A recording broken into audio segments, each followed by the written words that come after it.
Delighted to be here and to talk to you about a subject dear to my heart, which is beauty. I do the philosophy of art, aesthetics, actually for a living. I try to figure out intellectually, philosophically, psychologically, what the experience of beauty is, what sensibly can be said about it, and how people go off the rails in trying to understand it. Now, this is an extremely complicated subject, in part because the things that we call beautiful are so different. I mean, just think of the sheer variety. A baby's face, Berlioz's Harold in Italy, movies like The Wizard of Oz or the plays of Chekhov, a Central California landscape, a Hokusai view of Mount Fuji, Der Rosenkavalier, a stunning match-winning goal in a World Cup soccer match, Van Gogh's Starry Night, a Jane Austen novel, Fred Astaire dancing across the screen. This brief list includes human beings, natural landforms, works of art, and skilled human actions. An account that explains the presence of beauty in everything on this list is not going to be easy. I can, however, give you at least a taste of what I regard as the most powerful theory of beauty we yet have. And we get it not from a philosopher of art, not from a postmodern art theorist or a bigwig art critic. No, this theory comes from an expert on barnacles and worms and pigeon breeding. And you know who I mean, Charles Darwin. Of course, a lot of people think they already know the proper answer to the question, what is beauty? It's in the eye of the beholder. It's whatever moves you personally. Or, as some people, especially academics, prefer, beauty is in the culturally conditioned eye of the beholder. People agree that paintings or movies or music are beautiful because their cultures determine a uniformity of aesthetic taste. Tastes for both natural beauty and for the arts travel across cultures with great ease. Beethoven is adored in Japan. Peruvians love Japanese woodblock prints. Inca sculptures are regarded as treasures in British museums, while Shakespeare is translated into every major language of the earth. Or just think about American jazz or American movies. They go everywhere. There are many differences among the arts, but there are also universal cross-cultural aesthetic pleasures and values. How can we explain this universality? The best answer lies in trying to reconstruct a Darwinian evolutionary history of our artistic and aesthetic tastes. We need to reverse engineer our present artistic tastes and preferences and explain how they came to be engraved in our minds by the actions of both our prehistoric, largely Pleistocene environments where we became fully human, but also by the social situations in which we evolved. This reverse engineering can also enlist help from the human record preserved in prehistory. I mean fossils, cave paintings, and so forth. And it should take into account what we know of the aesthetic interests of isolated hunter-gatherer bands that survived into the 19th and the 20th centuries. Now, I personally have no doubt whatsoever that the experience of beauty, with its emotional intensity and pleasure, belongs to our evolved human psychology. The experience of beauty is one component in a whole series of Darwinian adaptations. Beauty is an adaptive effect which we extend and intensify in the creation and enjoyment of works of art and entertainment. As many of you will know, evolution operates by two main primary mechanisms. The first of these is natural selection, that's random mutation and selective retention. Along with our basic anatomy and physiology, the evolution of the pancreas or the eye or the fingernails, natural selection also explains many basic revulsions, such as the horrid smell of rotting meat, or fears, such as the fear of snakes or standing close to the edge of a cliff. Natural selection also explains pleasures, sexual pleasure, our liking for sweet, fat, and proteins, which in turn explains a lot of popular foods, from ripe fruits through chocolate malts and barbecued ribs. The other great principle of evolution is sexual selection, and it operates very differently. The peacock's magnificent tail is the most famous example of this. It did not evolve for natural survival. In fact, it goes against natural survival.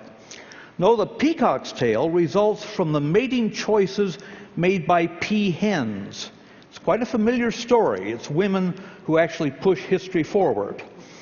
Darwin himself, by the way, had no doubts that the peacock's tail was beautiful in the eyes of the peahen. He actually used that word.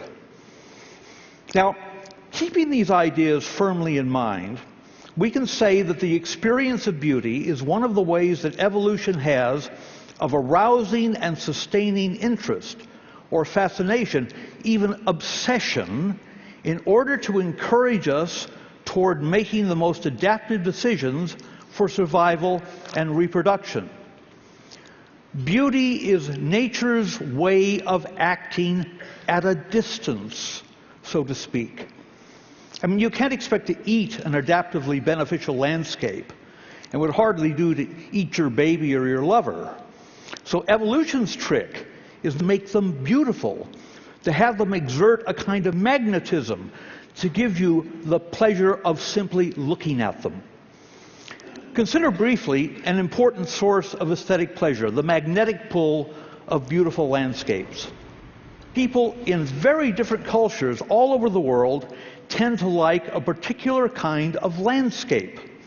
A landscape that just happens to be similar to the Pleistocene savannas where we evolved. This landscape shows up today on calendars, on postcards, in the design of golf courses and public parks, and in gold-framed pictures that hang in living rooms from New York to New Zealand. It's a kind of Hudson River School landscape featuring open spaces of low grasses interspersed with copses of trees. The trees, by the way, are often preferred if they fork near the ground. That is to say, if they're trees you could scramble up if you were in a tight fix. The landscape shows the presence of water directly in view, or evidence of water in a bluish distance, indications of animal or bird life, as well as diverse greenery, and finally, get this, a path or a road, perhaps a riverbank or a shoreline, that extends into the distance, almost inviting you to follow it. This landscape type is regarded as beautiful even by people in countries that don't have it. The ideal savanna landscape is one of the clearest examples where human beings everywhere find beauty in similar visual experience. But, someone might argue, that's natural beauty. How about artistic beauty? Isn't that exhaustively cultural? No, I don't think it is. And once again, I'd like to look back to prehistory to say something about it. It is widely assumed that the earliest human artworks are the stupendously skillful cave paintings that we all know from Lascaux and Chauvet.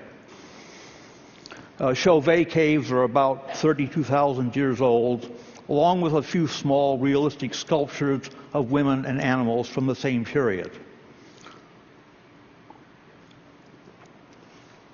But artistic and decorative skills are actually much older than that. Beautiful shell necklaces that look like something you'd see at an arts and crafts fair, as well as ochre body paint, have been found from around 100,000 years ago. But the most intriguing prehistoric artifacts are older even than this. I have in mind the so-called Acheulean hand axes. The oldest stone tools are choppers from the Olduvai Gorge in East Africa. They go back about 2.5 million years.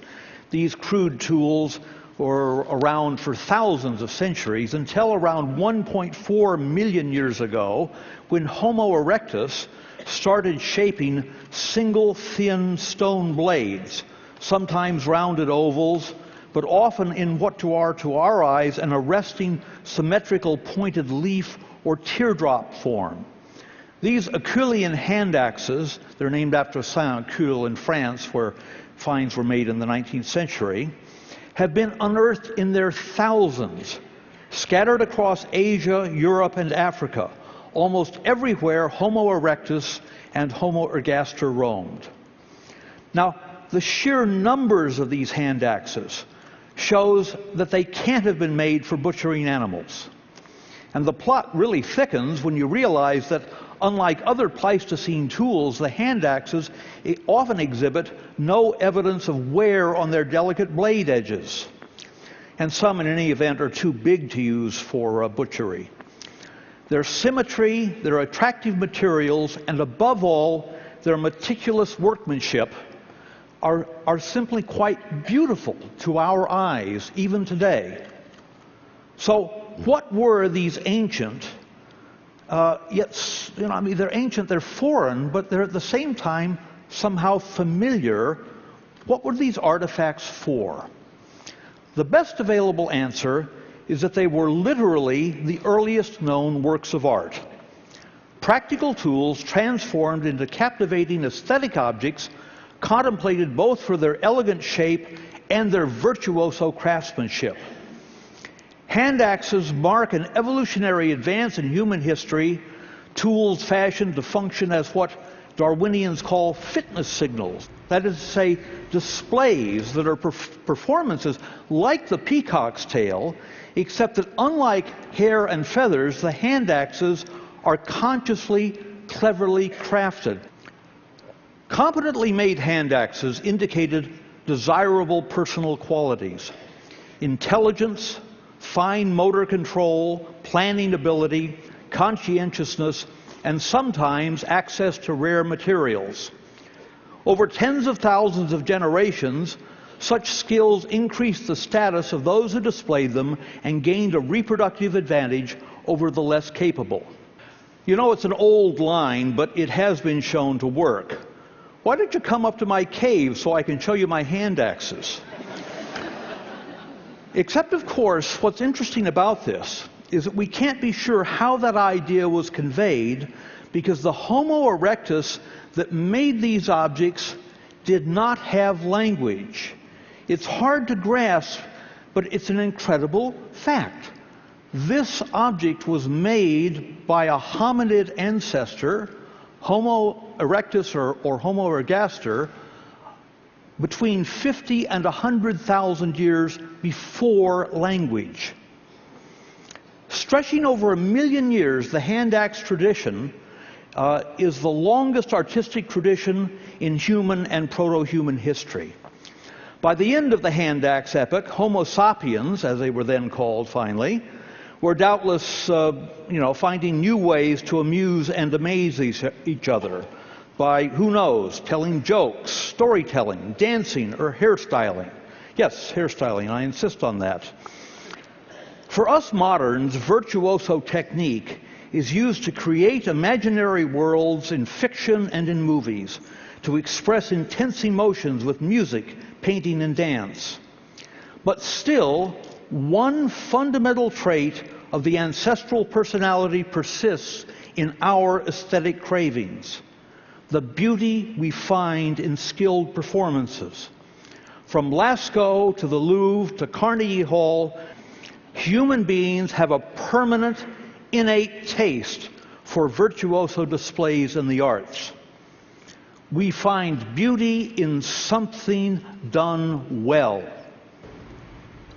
So the next time you pass by a jewelry shop window displaying a beautifully cut teardrop-shaped stone, don't be so sure it's just your culture telling you that that sparkling jewel is beautiful. Your distant ancestors loved that shape and found beauty in the skill needed to make it, even before they could put their love into words.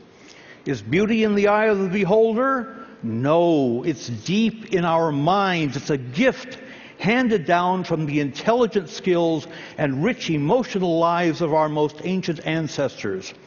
Our powerful reaction to images, to the expression of emotion in art, to the beauty of music, to the night sky, will be with us and our descendants for as long as the human race exists. Thank you.